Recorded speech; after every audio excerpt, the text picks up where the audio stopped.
మీరు షాపింగ్కి వెళ్ళే ముందు రామాయణంలోని మాయాలేడి కథ ఒక్కసారి గుర్తు తెచ్చుకోండి. మీ షాపింగ్ చాలా పర్ఫెక్ట్గా చేస్తారు. షాపింగ్కి కాదు, మీరు ఏమి చేసే ముందైనా, ఓ వస్తువు కొనే ముందు, ఓ సర్వీస్ పొందే ముందు, అనేక అంశాలలో కూడా మీరు ఈ మాయాలేడి కథ మీకు జీవితానికి ఒక మార్గదర్శకంగా ఉంటుంది. ఏంటి మాయాలేడి కథ?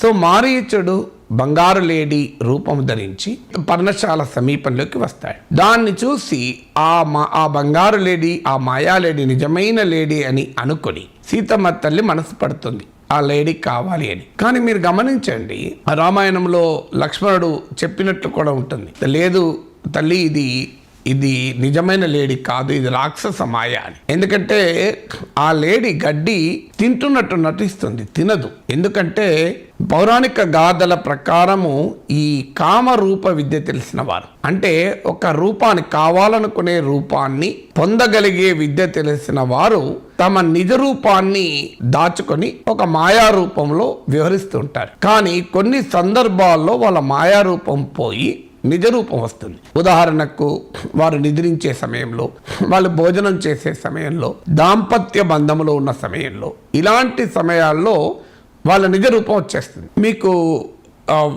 తెలుగు సాహిత్యం పరిచయం ఉన్న వారికి వరూధిని ప్రవరాక్షల వృత్తాంతం తెలిసే ఉంటుంది. సో ఈ వృత్తాంతంలో వరూధిని అనే గంధర్వ కన్య ప్రవరాక్షుడు అనేటువంటి ఒక నిష్ఠాగరిష్ఠుడైన వ్యక్తి పైన మనసు పడుతుంది. సో ప్రవరాక్షుడు అంగీకరించక వెళ్ళిపోయి తిరస్కరించి వెళ్ళిపోతాడు. అప్పుడు ఎప్పటి నుంచో వరూధిని పైన మోహపడినటువంటి ఒక గంధర్వుడు మాయారూపం ధరించి ప్రవరాక్షుని రూపంలో వస్తాడు. వరూధిని ఆ రూపంలో, మాయారూపంలో ఉన్న గంధర్వుణ్ణి పోల్చుకోలేకపోతుంది. కారణం ఏంటి అంటే వ్యామోహం. వాస్తవంగా వరూధిని చాలా విజ్ఞానవంతురాలు. ఆ కథ ప్రకారం మీకు అల్లసాని పెద్దన రచించిన దాంట్లో ప్రవరాక్షునితో వరూధిని సంవాదం ఉంటుంది. ఆ సంవాదంలో ఆమె అనేక వాదనలు పెడుతుంది.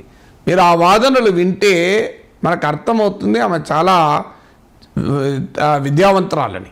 కానీ ఆమె విద్య, విజ్ఞానము ఆమె వ్యామోహం ముందు పనిచేయలే.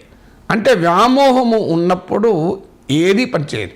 అందువల్ల ఈ మాయాలేడి రూపంలో ఉన్న మారీచుడు గడ్డి తింటున్నట్టు నటిస్తాడు, తినడు. అది గమనించిన లక్ష్మణుడు, ఇంకో చూడు తల్లి, ఇది గడ్డి తినడం లేదు, తింటున్నట్టు నటిస్తుంది గనక ఇది ఖచ్చితంగా రాక్షసమాయే అంటాడు. కానీ బంగారు లేడి పైన వ్యామోహం కలిగినటువంటి సీతమ్మ తల్లి నమ్మదు, ఇది నిజమైన లేడీ అని అనుకుంటుంది. సో సీతమ్మ తల్లికే ఇలాంటి పరిస్థితి ఏర్పడితే ఇక సామాన్యులకు ఎలాంటి పరిస్థితి ఏర్పడుతుందో మనం అర్థం చేసుకోవచ్చు. అంటే ఇందులో చెప్పే ఈ గాథ మన రామాయణంలో ఈ కథ అందరికీ తెలుసు, మాయాలేడి కథ. కానీ ఎంతమంది దీన్ని జీవితానికి అన్వయించుకుంటారు? ఈ కథ చదివి అక్కడికి ఆగిపోతారు. సో కానీ ఈ కథ ఏం చెప్తోంది? ఆ మాయాలేడి పైన ఉన్న వ్యామోహం వల్ల, వ్యామోహం అనేది సరైన పదం కాకపోతే దానిపైన కోరికను మీరు ఏదన్నా పదం వాడండి, అది కావాలి అన్న భావన ఎప్పుడైతే సీతమ్మ తల్లిలో కలిగిందో ఆమె ఆలోచించలేకపోయింది, ఆమె విచక్షణ చూపలేకపోయింది. తర్వాత జరిగిన పరిణామం మనకు తెలుసు. రావణాసురుడి సీతమ్మ తల్లిని తీసుకెళ్ళడము, ఎంత కష్టాలు పడాల్సి వచ్చిందో చూసాం మనం.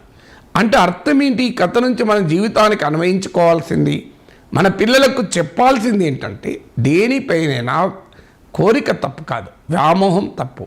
వ్యామోహం ఏర్పడినప్పుడు ఏమవుతుంది అంటే ప్రశ్నలు అడగడం మానేస్తాం, తార్కిక దృష్టి పోతుంది, విచక్షణ కోల్పోతాం. మీరు షాపింగ్కి వెళ్తారు, ఓ వస్తువు మీద విపరీతమైన వ్యామోహం ఉందనుకో, మీకు ఏమవుతుంది?